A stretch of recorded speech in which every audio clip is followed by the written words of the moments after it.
Join us on Civil War Talk Radio with our guest, David W. Blight, as we go on the Civil War Time Machine when we return on Civil War Talk Radio.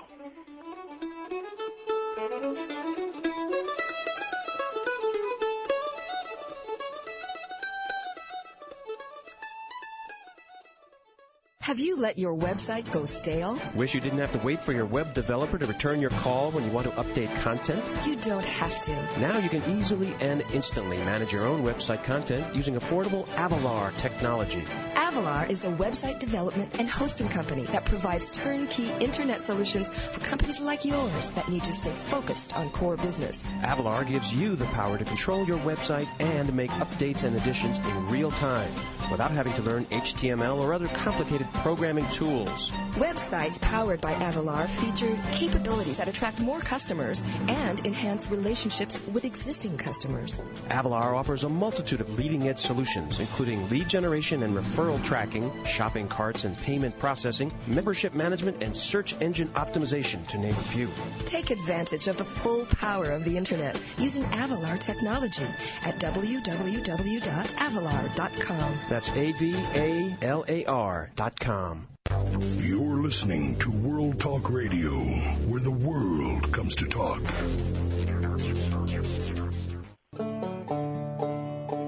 Welcome back to Civil War Talk Radio. I'm Jerry Prokopovich, talking today with David Blight, author of Race and Reunion, The Civil War in American Memory.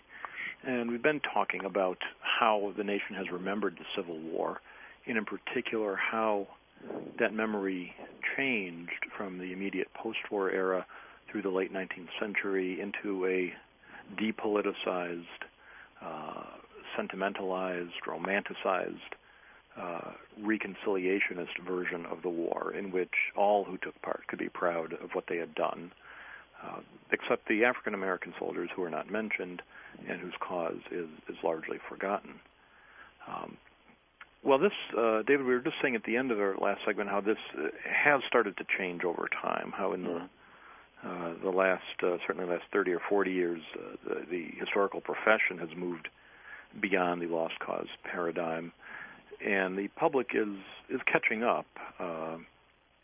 And yet you will still find, if you, I'm sure you found on many occasions, if you talk to the right group, perhaps the Sons of Confederate Veterans group, or perhaps reenactors, you can find people who are very uncomfortable with the notion that the war was about slavery, right, or that it should be remembered in that way. Well, indeed, and I think what this shows us continually, whatever the question and whatever the subject of memory, memory is always in some ways about the present. Historical memory, public memory, the versions of the past that we come to believe in, whether we get them from schooling or from popular culture or from, hopefully from reading books. Oh, that's good. Memory is ultimately always, to a great extent, about the stakes of controlling the present. And a lot of the reaction in the last decade or two to this new historiography, this new pedagogy of emphasizing emancipation, of emphasizing the black soldier, of trying to understand the American Civil War in the broad context of how it might have been a second American Revolution that rewrote, recreated, reimagined the American Constitution. For a lot of Americans, they're not comfortable with that. And the reason is that they've never been comfortable with the big changes that occurred after the 1960s, the so-called Second Reconstruction. A lot of Americans who really care about the Civil War often use it. They use its stories, and they use its narratives, and they use its heroes to react to the present that they're living in. I mean, one clear example is all of the talk in recent years about the so-called black Confederates. Yes. Which has especially been advanced by the Sons of Confederate Veterans, but not only by them. This notion that somehow there were thousands, they claim, of loyal black Confederates serving in the Confederate forces. just doesn't hold up to historical research. There's been a wonderful recent book that I reviewed in the Washington Post called Confederate Emancipation by Bruce Levine that puts this argument to shame. And there are others who have done that. It doesn't mean there weren't a few slaves or even free blacks in the South that held some kind of loyalty to their sense of home or to even the white people they lived with.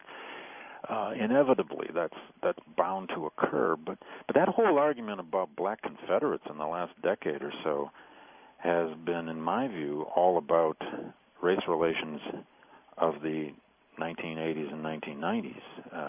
It's really about the world that some people wish they weren't living in, which is this hugely pluralistic, multicultural, multi-ethnic, sometimes confusing, sometimes cacophonous America that we have today. Well, I agree with your view of Bruce Levine's work. I'm looking forward to having him on the show. His class schedule interferes with him being here this semester, but we'll get him on sooner or later to talk about his work. But that issue of the black Confederates does come up over and over. I know. And it is... it's often about the second or third question I get in every lecture I give now about Civil War memory. Right up there with it is often a question about reparations for slavery. I either get one or the other, and sometimes both. And these are both examples of how, as you say, how real this is, how present-minded this is. We're here in Greenville, North Carolina, we're in the throes of a dispute over whether to name a street after Martin Luther King. Oh, yeah. There was already a street named after him, but only half of the street. Oh, I see. It's just... Yeah. Well, I mean, what this always demonstrates, Jerry, is that the Civil War was about huge, fundamental, transforming questions about America. Who are we? What are we? What kind of republic are we? How inclusive or exclusive will we be? And it also, of course, was an event of enormous violence, enormous bloodletting. Mm-hmm. It left a huge mark on at least two generations of Americans, and it has to be explained. It has to be faced. And sometimes it's easier to face something like this that was so transformative and so violent if you can find a way to process it in nostalgia or romance or sentiment or just storytelling alone.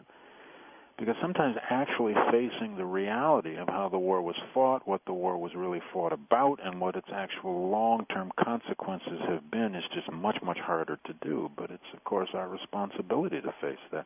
Civil War is the most vexing aspect of American historical memory. It probably always will be. I mean, one measure of that is, again, something like the Confederate battle flag. If that war wasn't about race, that flag probably wouldn't still be around and be an issue. If that war wasn't about race and didn't give us the 14th Amendment to establish equality before the law, we probably wouldn't have a debate over affirmative action.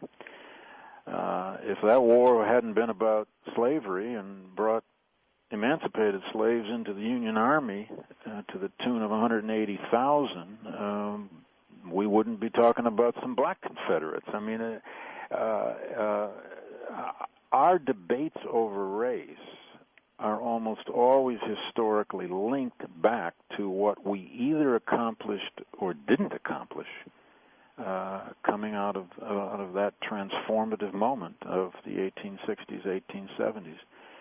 It's why we ended up calling the civil rights movement, at least certainly its legal phase, a second Reconstruction, because the first one had not fully succeeded. Well, I think that really does touch on the heart of why this is such a why the memory of this war has first of all been transformed so much from a brutal and a very politicized conflict into something that can be tamed in some way and domesticated and enjoyed in terms of recreating it on a Saturday afternoon at the park, right? Or otherwise. Well, it's always that reaction one gets when, and I understand it fully because I grew up with this sensibility, but I encounter people all the time, entirely well-meaning, and I'm actually glad they say it. But when they come up and they'll say, "Oh, I just love the Civil War." Yes. And I'll want to say, well, just what is it that you love? I just love the Black Plague. It was a great era. War, you know. But I know what they mean. Right. They're attracted to its epic qualities. They're attracted to the story. They're attracted to how important it was. And they're also, let's face it, sometimes they're just attracted to military history. But I encounter that all the time, which many of us do, when we run into the lovers of this war. I mean, you don't find too many people saying, "Oh, I just love the 30 Years' War in Europe," or Vietnam. Yeah, I just love the Vietnam War, or gee, I hear that. Yeah, I just love this insurgency in Iraq. Isn't it fun? No, whichever side you're on, no one's going to say they're loving it at this point. No, indeed. Certainly true. Well, let me ask you. If I may, what you are working on these days? Are you still pursuing Civil War era projects? Oh, sure. I'm actually writing a book I'm almost finished with, and it should be out next year, on two recently discovered slave narratives. They're both narratives written after the war by young men who escaped from slavery. One's name is John Washington. He escaped in Fredericksburg in April of 1862, as soon as Union troops arrived on the Rappahannock. The other's name is Wallace Turnage, and he escaped in August of 1864 in Mobile Bay in a rowboat to the Union forces on Dauphin Island. Both of them, one in 1874 and the other is undated, although I think he wrote it in the 1880s. Both sat down after the war and wrote their stories, largely of their escape, their emancipation during the war. Each narrative ends with the end of the war. And these were recently discovered and brought to me, one from the Massachusetts Historical Society and the other from the Greenwich, Connecticut Historical Society, of all places. They're extraordinary documents, rare documents, and what I'm doing is I'm going to publish the two, and then I'm writing a book about them and rounding out their lives. Both lived into the 20th century and lived remarkable lives. So it's going to be a kind of a short history of emancipation through these two windows of rare and until now unseen narratives of emancipation. That is something I think all our listeners will look forward to seeing the publication of in 2007. You suggest we'll be able to see those. Well, I had hoped to be able to ask you, as I often ask our guests, what you might do if you could spend an hour in history, going back to the Civil War or perhaps to the 1913 reunion. But unfortunately, the music creeps up again. I mean, we're out of time, so you get to think about that question. We'll do that next year. Until next year, or whenever I can next have you back on the show. It has been a real pleasure. I've enjoyed it thoroughly and learned a lot, and I know our listeners have too. And I'd like to thank you for being on Civil War Talk Radio. Thank you, Jerry. I enjoyed it. And listeners, thank you for listening. I'm Jerry Prokopovich, and this is Civil War Talk Radio.